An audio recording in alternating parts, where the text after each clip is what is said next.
Hi, this is Fiona Helmuth. I'm reading today Anne of Green Gables for the Kirkland Town Library's Read Around the Calendar.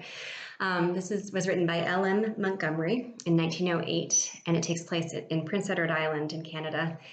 Anne of Green Gables is one of my all-time favorite books. I discovered it as a girl and just fell in love with it, and I've revisited the series throughout my life in times of joy and times of stress. She's such a comforting place for me. So it felt fitting to read this now. And I hope that you either know Anne yourself or want to know more about her after today. So let's go ahead and get started. The first chapter is called Mrs. Rachel Lynde is Surprised. Chapter 1. Here we go.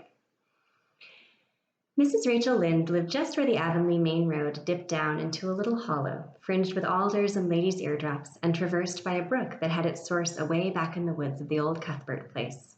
It was reputed to be an intricate, headlong brook in its earlier course through those woods, with dark secrets of pool and cascade. But by the time it reached Lynde's Hollow, it was a quiet, well-conducted little stream, for not even a brook could run past Mrs. Rachel Lynde's door without due regard for decency and decorum. It probably was conscious that Mrs. Rachel was sitting at her window, keeping a sharp eye on everything that passed, from brooks and children up, and that if she noticed anything odd or out of place, she would never rest until she had ferreted out the whys and wherefores thereof. There are plenty of people, in Avonlea and out of it, who can attend closely to their neighbors' business by dint of neglecting their own, but Mrs. Rachel Lynde was one of those capable creatures who can manage their own concerns, and those of other folks into the bargain. She was a notable housewife. Her work was always done and well done. She ran the sewing circle, helped run the Sunday school, and was the strongest prop of the Church Aid Society and Foreign Missions Auxiliary. Yet with all this, Mrs. Rachel found abundant time to sit for hours at her kitchen window, knitting cotton warp quilts. She had knitted 16 of them, as Avonlea housekeepers were wont to tell in awed voices, and keeping a sharp eye on the main road that crossed the hollow and wound up the steep red hill beyond. Since Avonlea occupied a little triangular peninsula jutting out into the Gulf of St. Lawrence, with water on two sides of it, anybody who went out of it or into it had to pass over that hill road, and so run the unseen gauntlet of Mrs. Rachel's all-seeing eye. She was sitting there one afternoon in early June. The sun was coming in at the window, warm and bright. The orchard on the slope below the house was in a bridal flush of pinky-white bloom, hummed over by a myriad of bees. Thomas Lynde, a meek little man whom Avonlea people called Rachel Lynde's husband, was sowing his late turnip seed on the hill field beyond the barn, and Matthew Cuthbert ought to have been sowing his on the big red brook field away over by Green Gables. Mrs. Rachel knew that he ought because she had heard him tell Peter Morrison the evening before in William J. Blair's store over at Carmody that he meant to sow his turnip seed the next afternoon. Peter had asked him, of course, for Matthew Cuthbert had never been known to volunteer information about anything in his whole life. And yet here was Matthew Cuthbert, at 3:30 on the afternoon of a busy day, placidly driving over the hollow and up the hill. Moreover, he wore a white collar and his best suit of clothes, which was plain proof that he was going out of Avonlea. And he had the buggy and the sorrel mare, which betokened that he was going a considerable distance. Now where was Matthew Cuthbert going, and why was he going there?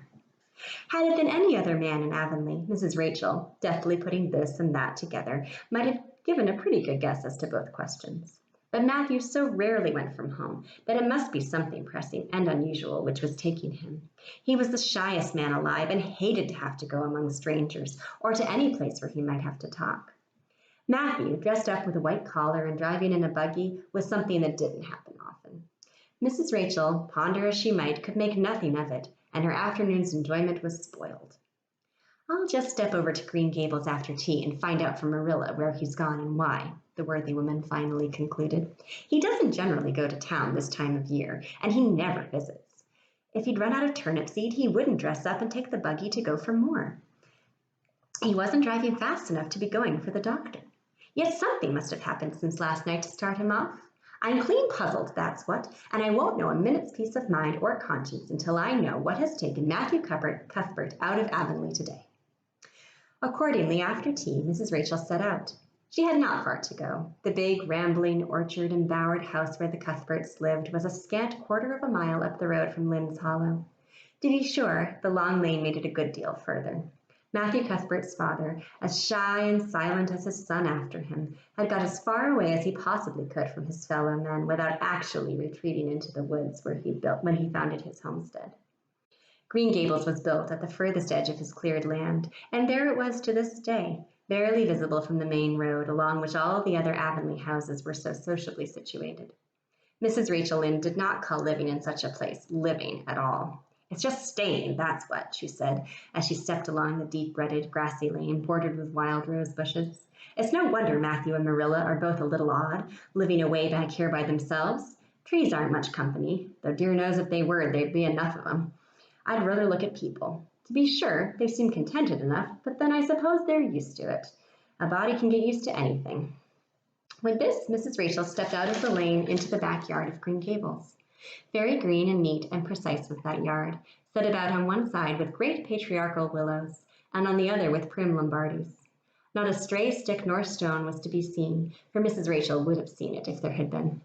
Privately, she was of the opinion that Marilla Cuthbert swept that yard over as often as she swept her house.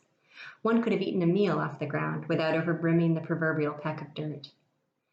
Mrs. Rachel rapped smartly at the kitchen door and stepped in when bidden to do so.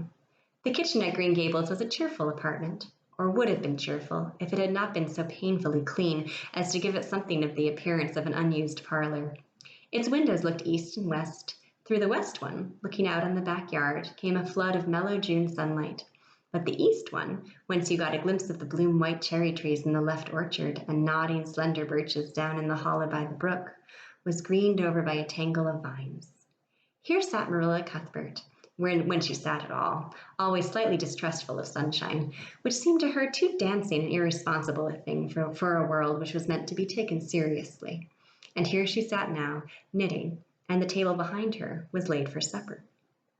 Mrs. Rachel, before she had fairly closed the door, had taken mental note of everything that was on that table. There were 3 plates laid, so that Marilla must be expecting someone home with Matthew to tea. But the dishes were everyday dishes, and there was only crabapple preserves and one kind of cake, so the expected company could not be any particular company. Yet what of Matthew's white collar and the sorrel mare? Mrs. Rachel was getting fairly dizzy with this unusual mystery about quiet, unmysterious Green Gables. "Good evening, Rachel," Marilla said briskly. "This is a real fine evening, isn't it?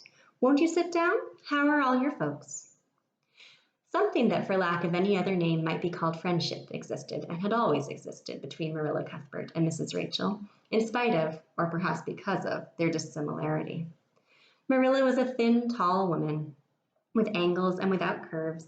Her dark hair showed some gray streaks and was always twisted up in a hard little knot behind with 2 wire hairpins stuck aggressively through it.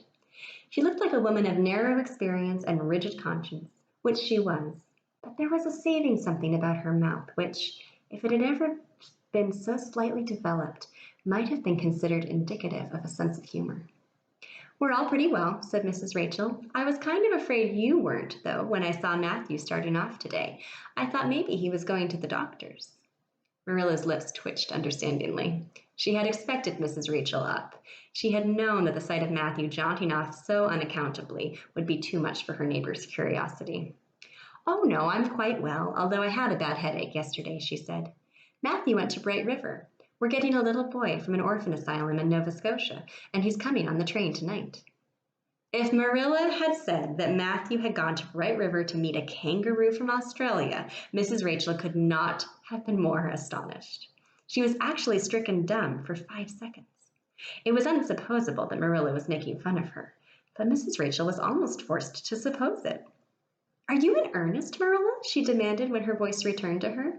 "Yes, of course," said Marilla, as if getting boys from orphan asylums in Nova Scotia were part of the usual spring work on any well-regulated Avonlea farm, instead of being an unheard-of innovation. Mrs. Rachel felt that she had received a severe mental jolt. She thought in exclamation points. A boy? Marilla and Matthew Cuthbert, of all people, adopting a boy? From an orphan asylum? Well, the world was certainly turned upside down. She would be surprised at nothing after this. Nothing! "What on earth put such a notion into your head?" she demanded disapprovingly. This had been done without her advice being asked, and must perforce be disapproved. "Well, we've been thinking about it for some time, all winter in fact," returned Marilla. Mrs. Alexander Spencer was up here one day before Christmas, and she said she was going to get a little girl from the asylum over in Hopetown in the spring. Her cousin lives there, and Mrs. Spencer has visited her and knows all about it. So Matthew and I have talked it over off and on ever since. We thought we'd get a boy.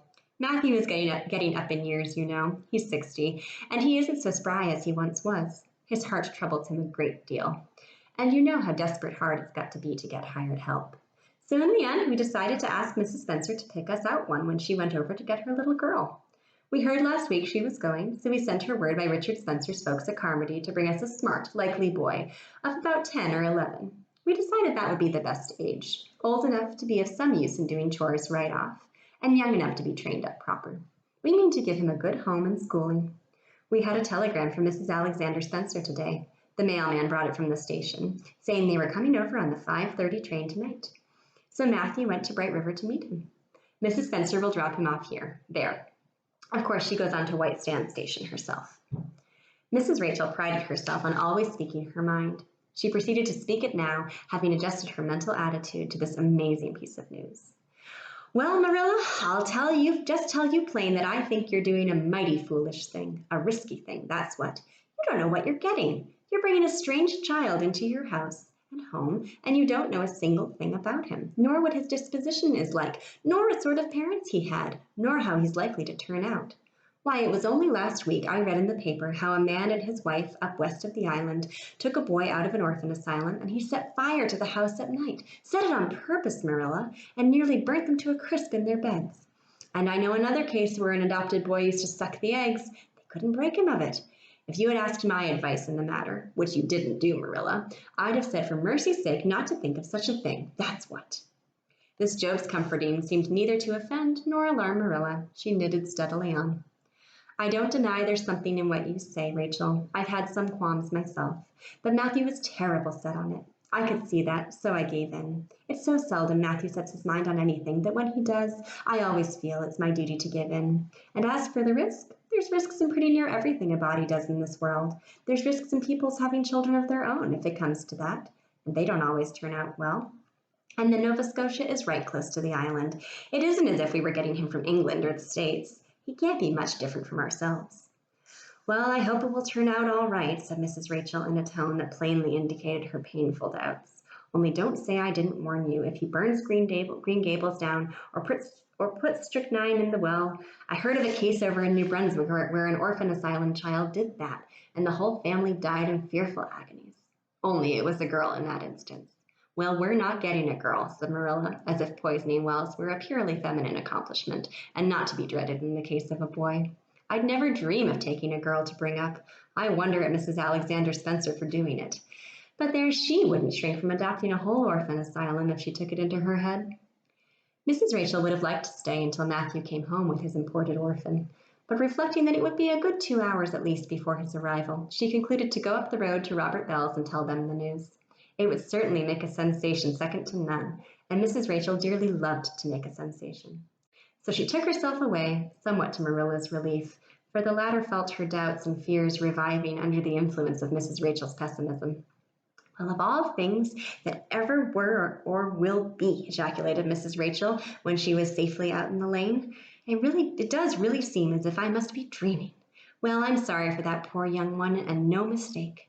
Matthew and Marilla don't know anything about children, and they'll expect him to be wiser and steadier than his own grandfather, if so be he's ever had a grandfather, which is doubtful. It seems uncanny to think of a child at Green Gables somehow. There's never been one there, for Matthew and Marilla were grown up when the new house was built, if they ever were children, which is hard to believe when one looks at them. I wouldn't be in that orphan's shoes for anything. My, but I pity him, that's what. So said Mrs. Rachel to the wild rose bushes out of the fullness of her heart. But if she could have seen the child who was waiting patiently at the Bright River station at that very moment, her pity would have been still deeper and more profound. Thank you.